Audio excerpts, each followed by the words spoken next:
มาพี่น้องไงสบายดีเด้อปลาลุงครั้งแรกเด้อนี่ขี่รถไปวิวขับเลยขี่ดิครั้งแรกดิครั้งแรกเด้อนี่แต่เก่าเลยขี่พ่อบุญขับกับพ่อตู้ สบายดีเด้อเนาะ ตัวบ่สบายดีอย่าไป ยังลูกยังไหลกินน้ำบ่จะกินบ่ลูก จะกินบ่เบิ่งให้เปิดให้ ไอ้ว่าสิ่งมันนะพอบุญไปแต่เนื้อนี่เนาะว่าเนาะ พาไปเที่ยวไกลเติบเด้อเฮ้ย มึงชิลูพุ่นได้เฮ้ย เมืองซินูบ่เขาในเมืองบ่ มีเด้อค่ะ ย่าแล้ว มือจับแทงกับประจ่อย มันอยากสั้นนะเฮ้ยใส่ไหมนะตอนนี้ไก่สั้น จับบ่ได้ตัวนี้เบิ่งบ่ได้เนาะ แล้วกันบ่อยตัวฮัดครับแต่เหิงคิดว่าชิ้นยากแล้วประจ่อย ถ้าข่อยบ่ดูถูกมันปานนี้มันก็บ่พักเทื่อ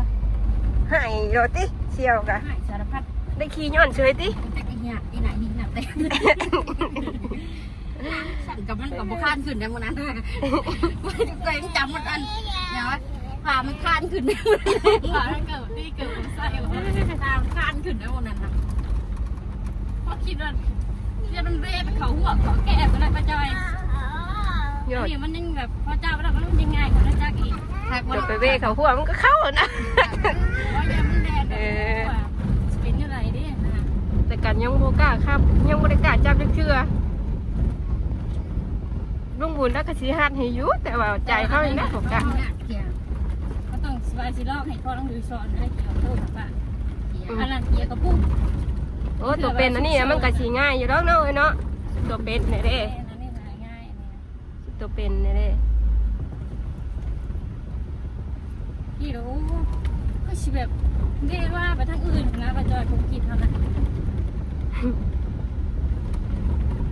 เดี๋ยวว่าจะว่าดีได้รถลูกมันเป็นทั้งเทื่อคนเฮาบ่แน่บ่นอนได้ระวังเทื่อเป็นไข้เป็นหนาวเจ้าเป็นสบายครับ มันก็ดีเขาบอกอยู่อ้วนชุบเจ้าได้เติมมันขับรถไปรถมาเลยว่ะขี่ชองเชี่ยวเจ้าหันว่ะเน่นเปลี่ยนจะเล็กว่ะเมืองคิดพวกเพื่อนเน่นว่ะพักกันลุยจะเล็กว่ะนี่ว่ะ รถคู่กับคู่ดีเลย คู่ประตูว่ะ แม่แล้วก็อันไปเฮียนข้าวเผาแล้วบอกสิได้เขาบ่ได้มานั่งบอกมานั่งที่ใช่เดี๋ยวบอกให้ไปเรียนครับนั่งมันมาก่อนนั่งตั้งเป็น มือแรกครับจากเพื่อนหอดทางแรกว่า สั่นทดที่เฮ้ย โอ้ยมือต่อบ้าเหมือน ปวดแข้งปวดขาเนาะ เขาขึ้นมือลึกเบ๊ประจอย เขาคึงว่ะเนาะ ขึ้นมาสองตีนเนาะเอาอันหนึ่งตีนหนึ่งเหยียบเบรกตีนหนึ่งเหยียบคันเร่งเนาะ แล้วสันภาษาประตูว่าตีนเท่าไหร่ใส่ตีนเดียวตีนเดียวได้หรอมึงใส่สองตีนว่า สองตีนแล้วซอยกันเนาะ คือการก็เจอว่าการยิบจักไม่ได้เนาะยังยิบผ่าชองตีนเนาะมูเหยียบตีนเดียว อันเกินอันยิบขาเนาะตะกี้เขาก็ขึ้นสองตีนแล้วเพราะ ยันบ่แพ้อันมันแพ้แล้วโอ้ยมัน ตี จะ นเดียวแล้วก็งาตีนพีฮะ แพ้เลย หักมาลูกหัก โดยแพงเด้ อยากจะถามแม่เราทำเห็ดนี่ก็หักอยู่นี่มันไม่ได้หลายเด้หน้าใจก็ไม่หลายเนาะ แต่มีเห็น เอ้าอันนี้ก็ตะกร้าตาเดียวเนาะ ช็อปเนาะ เราจะเอาน้ำเขาแม่ทำว่าเอ้ามันอยู่พุ่นกันน้อยเดียวเนาะ จิมันไปบ่ แต่มันกลุ่มอยู่กลุ่มกินเนี่ยแล้วเนาะ พ่อ คือสิงามยุ่มเนี่ยต่อเพื่องอ่ะ แต่นี่ได้พันนี่มาพันนี่เจอไอ้น่ะ1 2 3 4 5 ที่ได้บุกเบิกหน้าพอตัว แปดหน้าเก้าให้นึง หน้าพอตัว มันอยู่เก้าตัวมีใครเรียก นั่งไม่รู้แหละนั่งไม่รู้แหละนอน แม่ นะ แบบเห็นน้ำเต็มเราจะได้กินให้แม่กินเขาเนี่ยมันอยู่ไปสิมันไม่ได้ขวบหน้าขวบในกันเลย เฮ็ดทานมาติ ไอ้ดูแหละแม่มจัน นั่นแหละสิว่าวันนั้นนะคะนั่นให้ เดี๋ยวประจอยมันหนา พากัน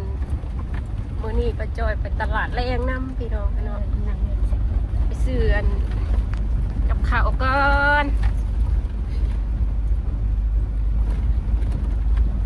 รถจักรกระโดดกันมาสีขี่ขึ้นมาเทิงมัน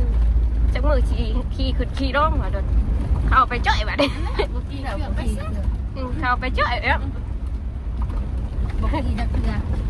มันก็แบบสั้นแล้วเอ้ย เอาไปจ่อยขับนะมันก็ขับได้อยู่เลยแต่ว่ากันทางย่านใจกันนี่ละ จะชุยาดมันเอ้ย เบิ้ลมาโรตีใคร คนเฮาต้องมีเจ็บมีปวดมีแก่มีตายหอดมือมันก็บ่เป็นหยัง พอเห็นเขายังพูดอันนั้นเด้ไปเลยเขาเคยขี่รถถีบไฟฟ้ามันกับประมาณนั้นแหละ แล้วหอดมือหอดวันมันแหละนอนอยู่ซื่อก็ตายต้องแค่โรคหยังเหมือนแค่ตัวเองพอให้เคยเว้าเลยเจ็บคอเนาะอย่าไปแค่คนเอาไปปอดขอห้องขนาดแม่เขายังเถียง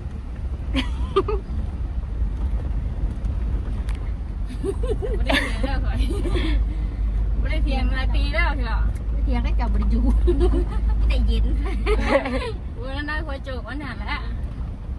คนเท่าน่ะเลยมีขู่คน เถียงยุ่ง เสียงยุ่งลำข้าวนะ งูกะอันนี้แหละท่านบอกได้ไหม ยุ่ง ถามว่าเนี่ยบอกมันแบบว่าลิ้นกับฟันนะบางเทือกอะเท่ากับจอดในกว่าเพื่อนมันโคตรหนามันก็ต้องมีเถียงมีเหมือนกันแหละ แล้วดู นักภาษาอะไรคนอื่นขนาดแม่ฉันยังเถียงแล้วพูดไม่ถูกใจค่อย น้องต้องดูด่าน้องอ่ะสัตว์ดีใจได้หนิวาดเลยน้องวาดไปครับ บัดไปหับได้หับไปวิวได้เหมือน มันเนื้อมันเหี่ยวแล้วคงก็ต้อยต้องกินได้มันเหี่ยวได้นะมันบริสุทธิ์แล้วมันเหี่ยว ก่อนบ่แม่วางจะบอก เปิดด้วยประจอยข้างหลังอย่างนั้นมีเงินทิพย์ เปิดแล้วดู ต้องเอาเครื่องก็ลง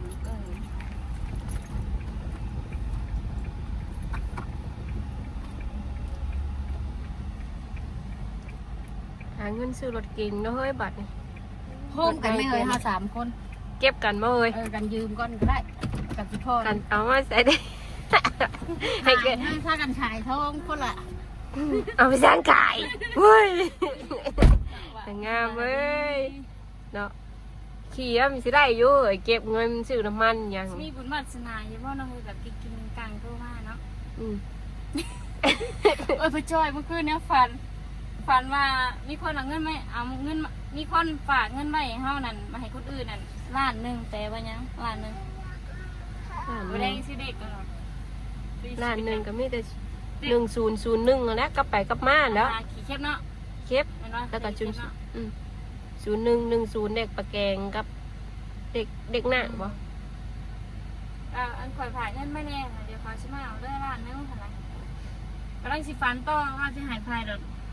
หูเมื่อก่อนมุ้งปุ๊บ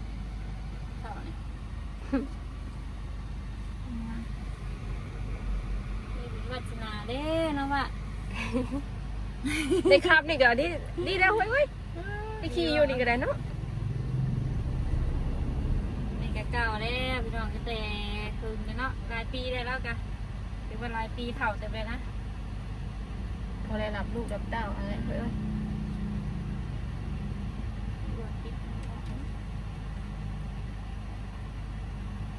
โต๊ะแตะน้ำว่านี่แหละ เนาะว่าไปรับบิวไปมาแต่โรงเรียนเนาะ ยังกลางคืนยังไม่ได้ออกจะเพื่อ คืนที่เฮ้ย เดี๋ยวมือแดงว่างไปก็ประตูมาเดี๋ยวกันกันคือสิมีเดี๋ยวตอนเฮายังบ่นั่งกันคือสิยันตกขุมเลยประจอยได้ขุมนิดหน่อยยันตก เลยมาเลยนะลองต้องไม่ลูกหล่ะ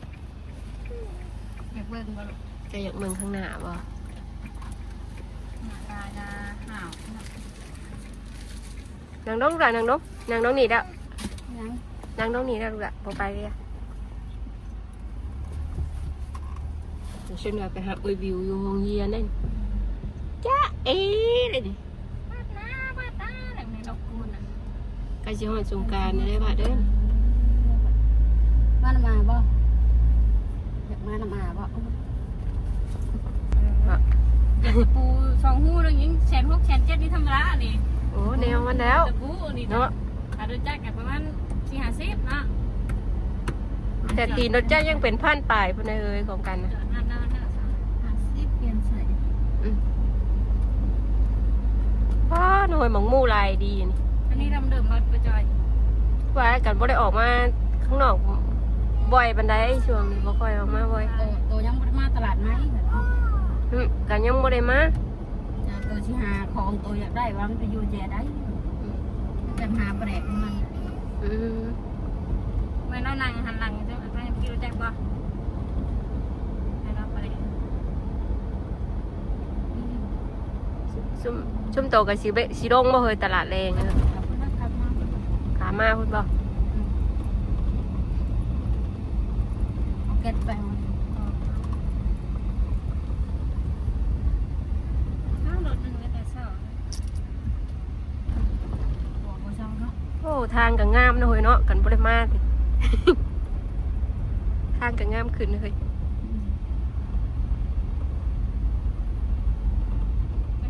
รถเราจะไปกินมาแต่นะ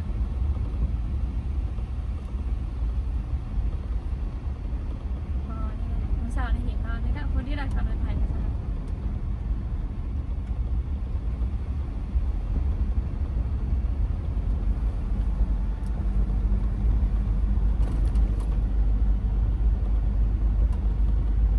รถเก่งซั่น นี่ของไม่อ้วนตัวนี้ เรายังผากเงินอยู่น้ำมันแพงเนาะวะ มันนั่นเด้ป้าจอยมันมากันคนนั้นนู่นๆน่ะหัวซากลงเลยเดี๋ยวนั่นละ ได้บ่มันเก็บไว้สิก็ได้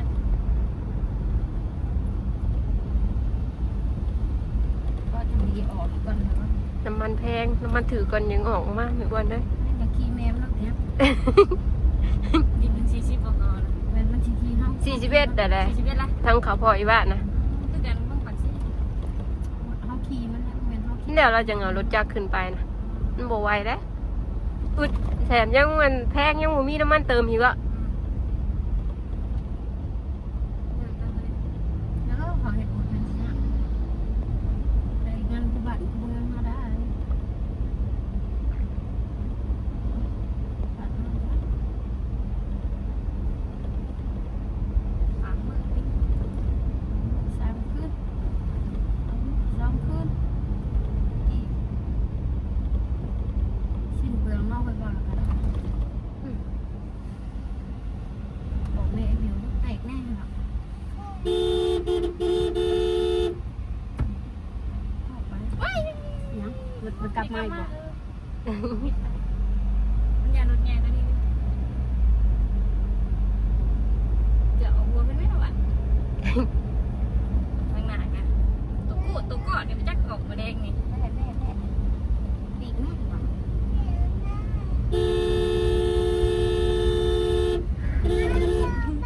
เอาให้หัวจังเลย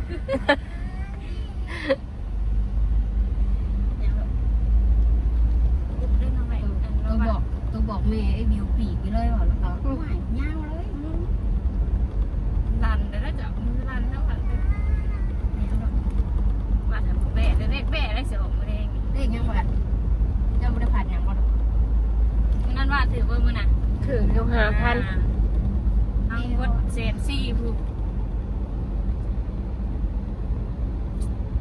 จนชิย่าอะไรนั่นก็ได้เนาะอ้วนรอบสองจึงถือกันนะ ลืมซักลูก เบ้มามือน่ะแมวเนาะ แมวป่าสิกลับมาเป็นกวายคือเก่าจ้ะ ออกเรื่อยเนาะปีนี้เนาะ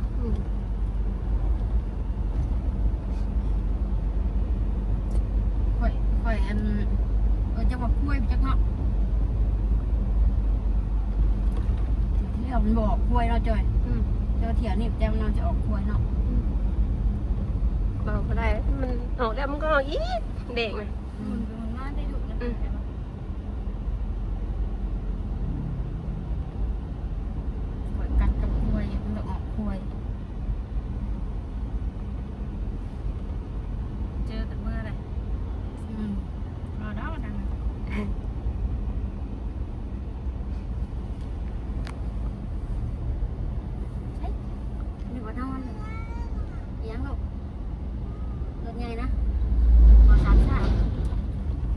สามชั้น ประตูกาเดี๋ยวบุ้งมีแต่กี่ฝุ่น บ่ล่างเนาะถ้ากันออกมาล่างมันนี่ นั่นมื้อนี้มันนั่นเนาะแบบ ถ้ากันออกมาแต่เว้นน่ะก็พากันล่างมันเด้ นี่ว่ามื้อนี้แล้วถามว่ามีตู้บ่มาสิออกแต่เว้น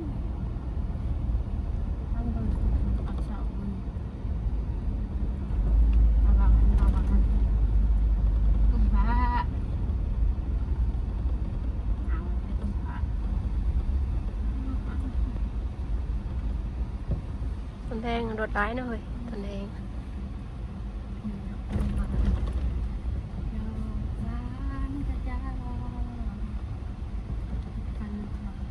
โอ้เราหาบอย่างนี้ขายคุณเนี่ย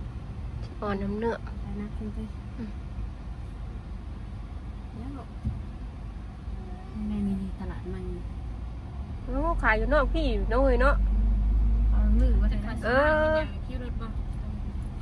นั่นเป็นคิว อยู่นอกพี่ปานนี้เนาะการรถบ่ได้มาแต่หึงเนี่ยไปจนมั่งตลาด ไปจนมั่งตลาดทิพย์ นั่นคิวรถไง ยันแมนอยู่น่ะ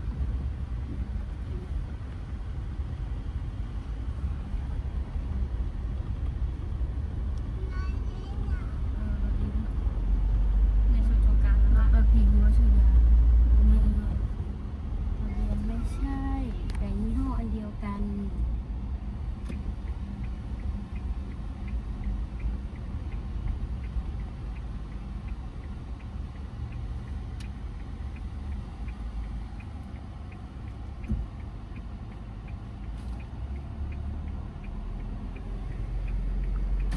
ขับมองนี้ได้ก็ถึงมาผ่านแล้วนะนี่เนาะวะ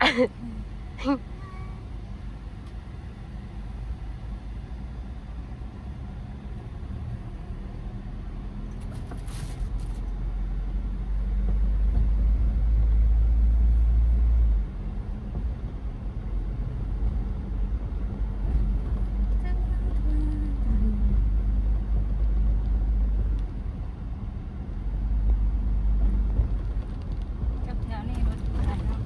ยังเศร้าอยู่เลย จอดเชิญเครื่องวิ่งเสาในเนาะที่บ้านเนาะ แต่ว่ามาเศร้าก็บ่นะแล้วแต่ ตอนเช้าจุ่มตัวออกแต่เช้าบ่ 7:40ว่าแต่ ยังเลยบ่ให้อาก่อนบ่เด้ บัดไปก็พ่อกับแม่บ่ได้อยากนั่งในข้างหน้านอนอยู่ข้างหลังพี่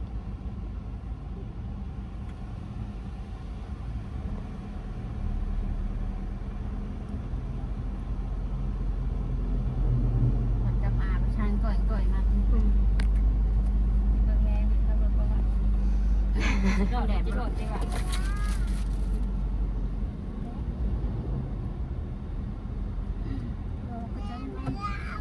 นี่ยไฟใหม่ไฟใหม่รถเราพันขุดไป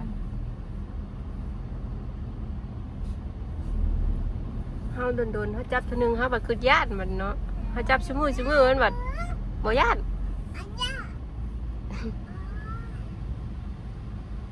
ท่านนี้ว่าแม่ยังดีกว่านุ่มคือ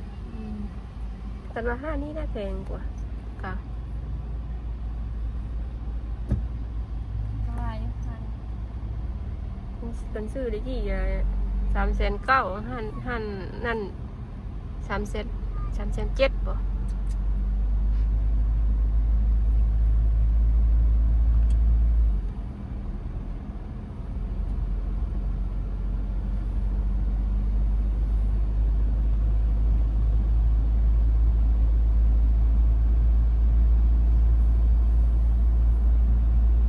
ได้เหรอ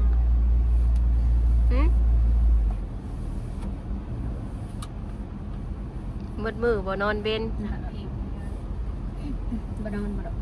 ถ้านอนบ่ได้มาเดียวบ่ เดี๋ยวสิค่าเย็นมาจ่าย อืม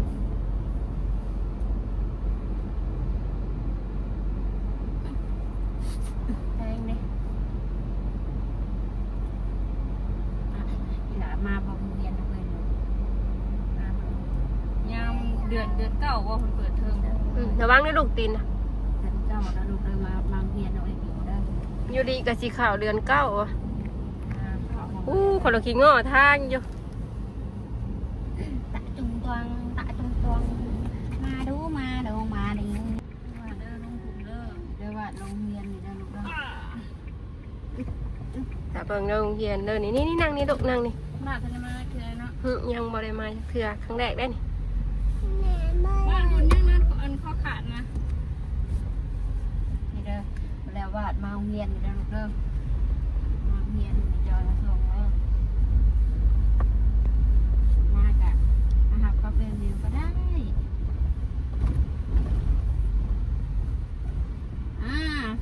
ลูกคือเบียดเรียนคือปวดแทะชงเต่า ลูกบ่อยากเรียนติ ก็บ่อยากเรียน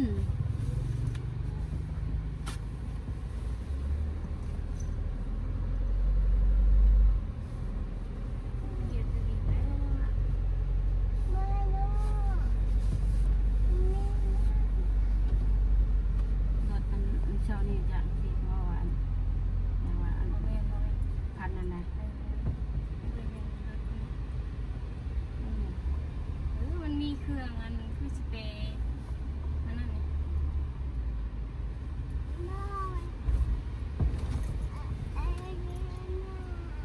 เอาไปมีทวนกันเด้อว่ารถลูกคุณมาโน่ไป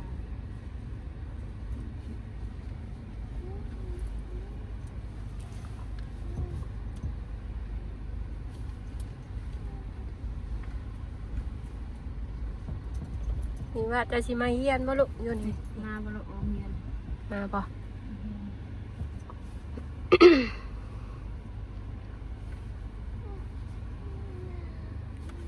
นี่โรงเรียนนี่ว่า เอาลงมาเบิ่งเบิ่งกันเอาลงมา ฮะอยากลงบ่อยู่นี่ก็ได้เรียน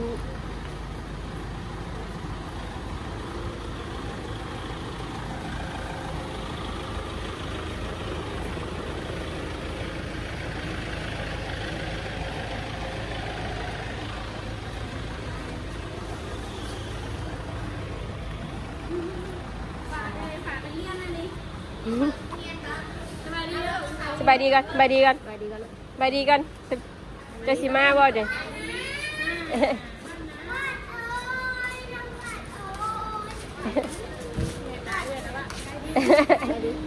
ไปดีกันลูก สบายดีกันลูก ไปดีไปเนี่ย มาดีสักคู่งามๆไปดี สบายดีเจ้าครูอยู่จำอย่างมาน่ะลูก บ๊ายบาย ไปดีกันลูกไปดีครับครู นี่แน่บายดีทุกคนนะ อาจารย์ประเคนเนาะ ดีด้วย มาบ่ลูก มาบงเรียนนะเบิ่งอยู่ มาว่ามาเฮียนำได้คูณ มีของเด็ดเขามีของเด็ดเขาทางในยังไงไปนั่งไปนั่งมึงเนี่ยเบิ่งดูหันเบิ่งดูหันไปนั่งนี่หันเบิ่งดูหันเบิ่งดูหัน โอ้โหมีสไลเดอร์พร้อมเด้อลูก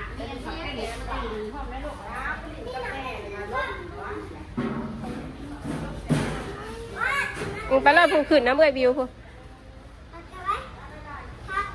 แม่มีแนวเล่นดีได้ มีของดินซะมาบ่มาบ่โรงเรียนน้ำเบื่อสไลเดอร์ลงมาลูกสไลเดอร์ลงมาเย้ลงมาลูกลงมามาบ่ คือสิมักอยู่แล้วกว่าสิเนาะ มาเรียนน้ำไปบิวเด้อบ่นี่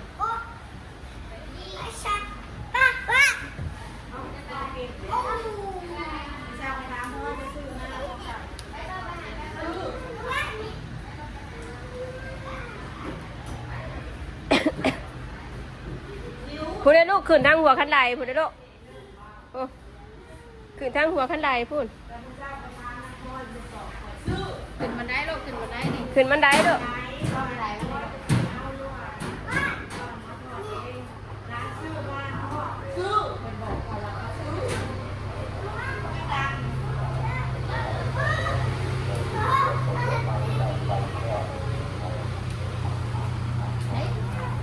ว้าว ใส่เกือบไว้ ไปใส่เกือบไปพอแล้วไปไปไป เอาเกิบกันลูกเอาเกิบกัน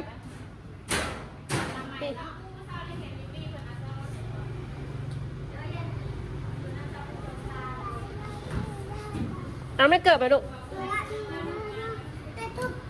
ไปไปเมื่อไปว้าเอาไม่ลูกเกิบนะบิวดี้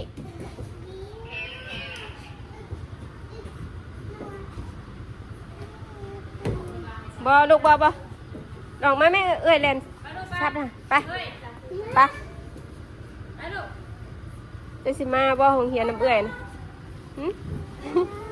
สบายดี มาดีกันมาดีจะคู่กัน สบายดีงามๆลูกมาเออทำมาหลินเนาะมาหลินเด้อมาหักเอื้อยเด้อมาหักเอื้อยเด้อแต่ละ ลูกพี่ว่าเอ้ย มาหักเอื้อยก่อน มันจังดึงดิ เละไปอยู่เลยเลย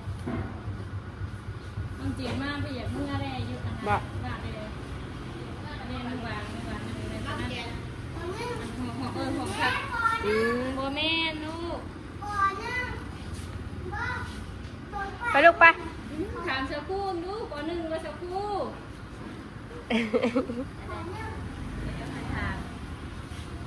ยี่ใส่ถามของใด หอมน้องหน่อยฮะ ของน้องน้อยกับของเลี้ยงเด็ก หอมเย็นเล็ก ของคนหนึ่งไม่ได้ลูก ปหนึ่งคู่ปหนึ่งใหญ่เกิดใหญ่ๆอยู่ แมนยูน้อยเมื่อเดินแมนยูน้อย ไปลูกไปไปเอาทองมือป้าได้หับไป แม่แบบต้องทำมาเมื่อไม่ต้องทำเมื่อ ไป พี่จ้า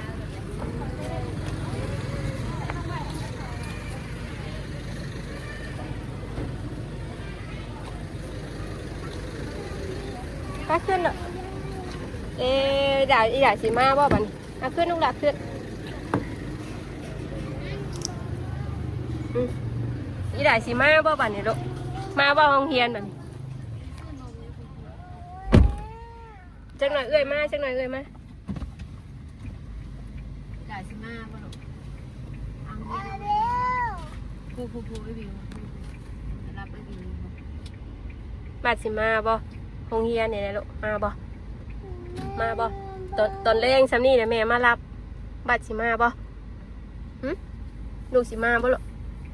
คักบ่ ไอ้บิ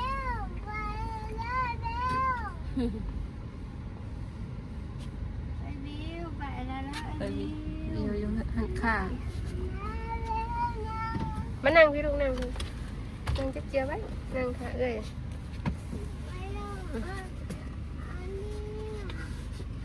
ปลาสปลาลุง อยาก แล้ว มา เนาะ อยู่บ่ลูกโรงเรียนนี่ นี่ก็สิไปแล้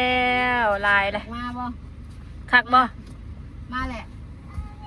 ไปแล้วสบายดีเด้อปลา พัน ลุ เดี ง ยวก็วิวนี่ตอนแรกก็หับเมื่อ